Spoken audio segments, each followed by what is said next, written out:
Okay, so question 4 says to find the sample size needed so that a 95% confidence interval will have a margin of error of 20.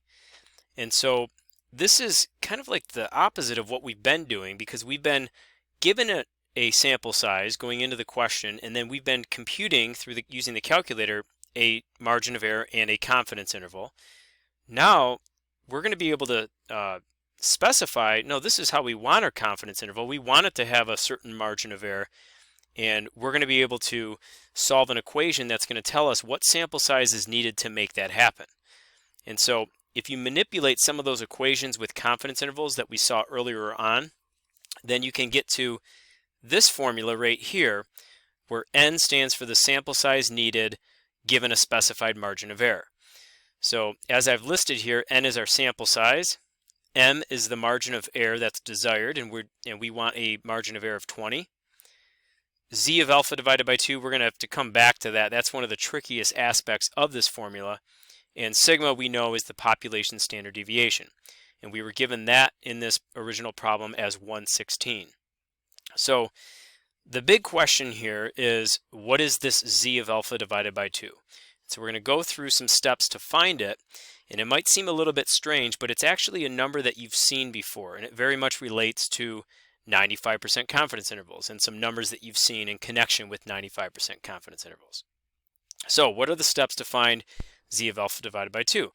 Right here, the very first thing is to set 1 minus alpha equal to the confidence level. And so we would say 1 minus alpha is equal to 0.95 in this example. And this is an algebraic equation, but just think in simple terms here. Think of this as being $1. How much are you subtracting off of that dollar to get 95 cents? And so without thinking too much algebraically, just reasoning through this, we could say, okay, well, alpha would have to be 0.05. You would subtract 5 cents off of $1 to get 95 cents. So that's step one. You get your alpha.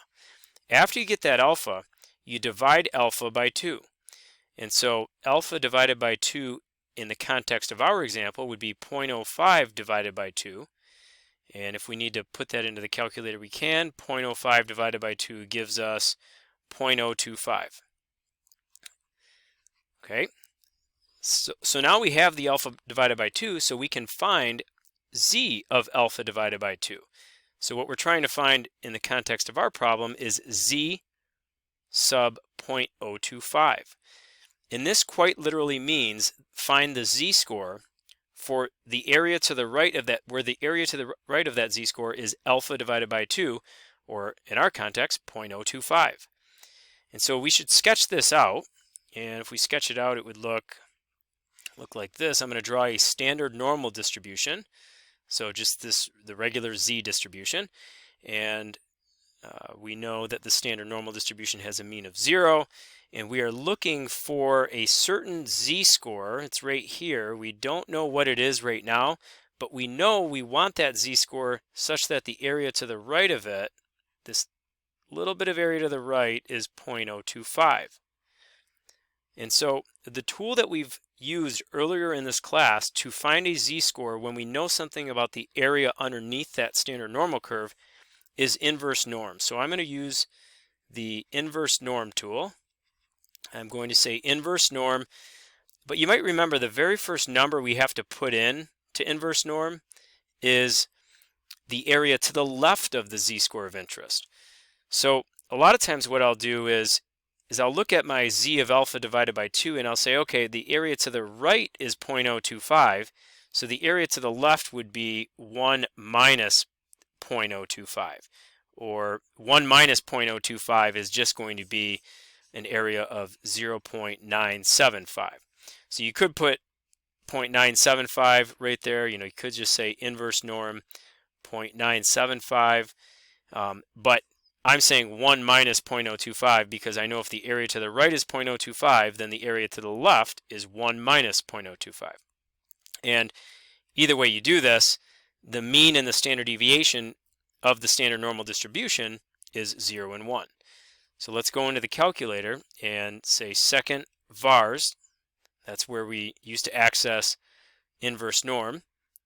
Number 3. And you can see that I've already got this entered in here. I've got an area to the left of 0.975, a mean of 0, and a standard deviation of 1. So I'm going to paste this into the calculator and press enter. And there you go. Like I said, that there's that 1.96 that we have seen before associated with a 95% confidence interval. And so we are seeing that our z of alpha divided by 2 in this problem is equal to this 1.96. And so we're going to go back up here. We're going to say, okay, z of alpha divided by 2 is 1.96. And we have all of the information that we need to substitute into our equation. So our needed sample size to ensure a margin of error of 20 is going to be equal to 1.96. Now what I'm going to do is I'm going to use the exact value. So even though it's I'm estimating right now or rounding saying 1.96, I'm going to use 1.959963986 because it's already stored in my calculator, so it's not going to really make my life any more difficult. We're going to multiply that by the standard deviation. We're going to divide by the margin of error, and then we're going to square that result. So watch as I enter this into the calculator right now. It's going to look just like this.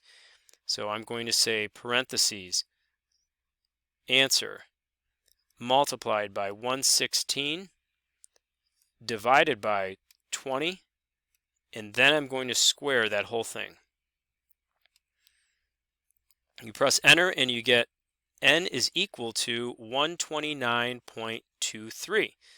So it appears that a sample size of 129.23 is going to give us a margin of error in our problem of 20. And we can check this, but you should know that you can't have a sample size of 129.23. You can only have whole numbers. And so whenever we use this formula, regardless of the decimal that we get after the whole number portion of the number, we are always going to round up to the next whole number. So we are going to say that you would need at least a sample size of 130 to ensure a margin of error of 20. And so the best answer to this question would be n is equal to 130 because I'm going up to the next whole number. And so let's plug this into the calculator to see if what the calculator shows us lines up with what the work in our problem is suggesting. So I'm going to say stat and go over to tests, and we're doing z interval, and you can see I have entered in here n is equal to 130. Confidence interval is 95%. You calculate, and we end up with a confidence interval with a margin of error of 20, because essentially this confidence interval is 438 up to 478, and our mean, or our point estimate, or the middle of the interval, is 458. So the difference between 458 and 438 is 20, and the difference between 458 and 478 is 20. So this is a confidence interval with a margin of error of 20, and we see that if we had a sample size of 130, we can achieve that. So I strongly suggest just referring to this example and this process, especially the process for finding z of alpha divided by 2, when you get the one or two questions that you will see in the homework that are very similar to this.